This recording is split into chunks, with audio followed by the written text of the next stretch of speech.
Bismillahirrahmanirrahim. Assalamualaikum warahmatullahi wabarakatuh. Bagaimana kabar anak-anak? Semoga antum tetap sehat, tetap semangat, dan senantiasa dalam lindungan Allah Subhanahu wa ta'ala. Amin ya rabbal alamin. Pada pertemuan kali ini kita akan melanjutkan pembahasan kita pada materi iman kepada malaikat bagian kedua. Baik, pada pekan lalu kita sudah membahas terkait pengertian iman kepada malaikat, sekaligus perbedaan antara malaikat, manusia, dan jin. Pada hari ini kita akan belajar nama-nama malaikat. Baik, sebelumnya, pernahkah antum tahu berapa jumlah malaikat?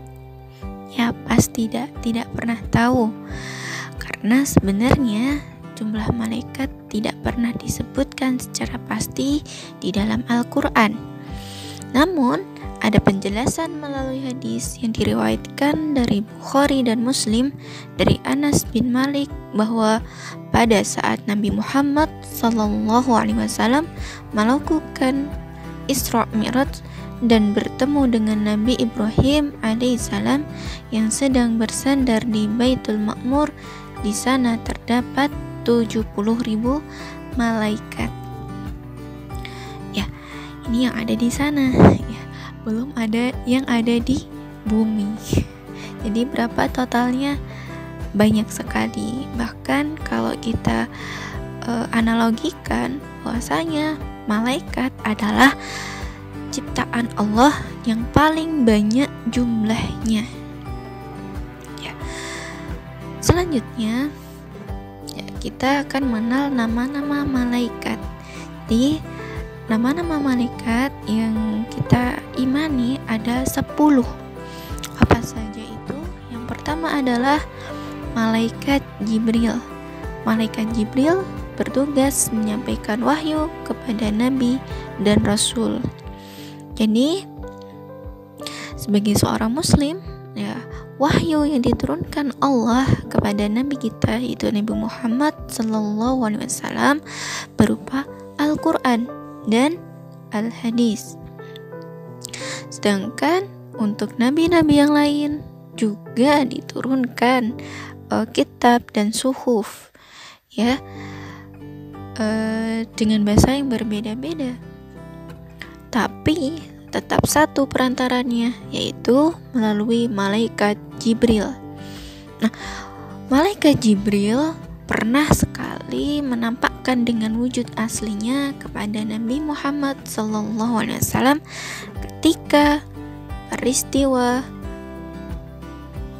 pembersihan atau penyucian hati ketika Nabi Muhammad masih kecil, dibelah dadanya oleh malaikat Jibril, ya, dengan wujud asli yang Masya Allah dalam Al-Quran disebutkan malaikat Jibril adalah penghulu dari seluruh malaikat, atau pimpinan, bukan penghulu ya, pimpinan dari seluruh para malaikat,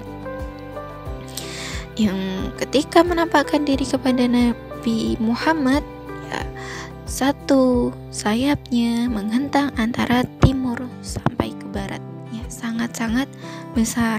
Masya Allah, ini adalah ciptaan Allah. Lalu bagaimana Allah yang menciptakan mereka, malaikat dan seluruh alam semesta ini? Pasti lebih besar daripada ciptaannya. Nah, ini malaikat Jibril memiliki nama lain, yaitu Ruhul Kudus atau Ruh Al-Kudus.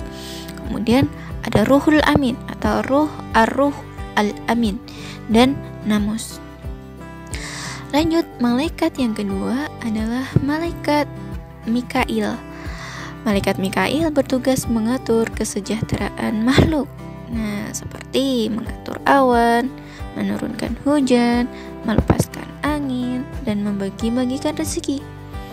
Ya, adanya awan, hujan, dan adanya keteraturan angin ini merupakan rahmat yang Allah turunkan kepada manusia melalui malaikat Mikail. Selanjutnya malaikat yang ketiga adalah malaikat Israfil. Nah, malaikat Israfil bertugas meniup trompet. Bukan trompet biasa. Atau nama lainnya adalah sangkakala. Jadi sangkakala ini ditiup 2 kali ya oleh malaikat Israfil. Nah, ini bentuk wujud ilustrasi dari malaikat Israfil.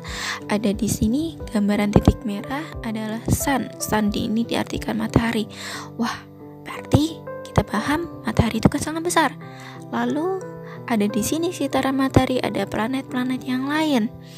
Ya, bayangkan jika ditiup oleh malaikat Israfil, bagaimana terjadi? Ya, pasti akan hancur seluruh apa yang ada di dalamnya. Ya, di sini malaikat Israfil meniupkan 2 kali trompet sangkakala ini, yaitu pertama untuk penghancuran seluruh alam semesta, dan yang kedua adalah untuk membangkitkan seluruh manusia dari zaman Nabi Adam hingga manusia terakhir. Ya, dibangkitkan di padang mahsyar. Lanjut, malaikat yang keempat yaitu malaikat Israel. Malaikat Israel adalah malaikat yang bertugas mencabut nyawa seluruh makhluk hidup. Nah, ini ilustrasinya mungkin ketika seseorang tidur kemudian tidak bangun-bangun, ternyata saat itu malaikat Israel sedang atau telah mencabut nyawa si fulan.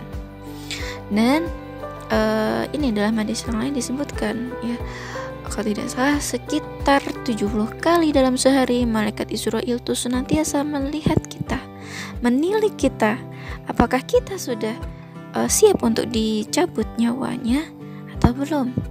Hanya tinggal nunggu ACC dari Allah. Wah, ini sudah layak untuk dicabut belum nih ya Allah? Nah, kalau belum, ya maka malaikat Israel akan kembali lagi, dan setiap hari pasti akan melihat kita. Jadi ada CCTV-nya ya, CCTV dari malaikat Israel. Lanjut, malaikat selanjutnya adalah malaikat Munkar dan Nakir. Nah, ini Ustazah jadikan satu karena tugasnya sama, yaitu menanyai orang yang sudah meninggal yang ada di dalam kubur. Ditanya nih amalnya hidupnya untuk ngapain aja sih ketika di dunia dan sebagainya. Kemudian selanjutnya adalah malaikat Raqib. Nah, ini nih yang ada di kanan kita, itu malaikat yang bertugas mencatat seluruh amal baik setiap manusia sejak akil balik sampai akhir hayat. Kemudian selanjutnya adalah malaikat Atid. Nah, ini yang senantiasa berada di sebelah kiri kita, yaitu beliau mencatat semua amal buruk setiap manusia sejak akil balik sampai akhir hayat. Ingat, seluruh aktivitas amal ya, termasuk niat ya, kecuali niat buruk, maka akan senantiasa dicatat oleh malaikat Raqib dan Atid. Selanjutnya adalah malaikat Ridwan. Malaikat Ridwan bertugas menjaga dan mengatur kesejahteraan penghuni surga. Nah, digambarkan tidak hanya itu, yaitu beliau bertugas untuk menjaga pintu surga. Dan Masya Allah, malaikat Ridwan senantiasa tersenyum dan memberikan salam kepada manusia yang masuk ke dalam surga. Ya, jadi gambaran surga itu penuh dengan kenikmatan, ya, penuh dengan kesejahteraan, tanpa rasa bosan, tanpa rasa ngantuk ya, tanpa rasa nggak puas ya, semuanya enak di sana. Nah, selanjutnya malaikat yang terakhir adalah malaikat Malik. Nah, malaikat Malik disebut juga dengan malaikat Zabaniyah yang bertugas menjaga dan mengatur siksa atau azab bagi para penghuni neraka. Nah, ini ya malaikat Malik ini tidak pernah tersenyum ya, kecuali kepada Nabi Muhammad ketika Nabi Muhammad melakukan Isra Mi'raj, berkeliling melihat surga dan neraka. Ya, itu penjelasan materi terkait nama-nama malaikat dan tugas-tugasnya. Semoga bermanfaat. Cukup sekian dari Ustazah, kurang lebihnya Ustazah mohon maaf. Billahi taufiq wal hidayah, wassalamualaikum warahmatullahi wabarakatuh.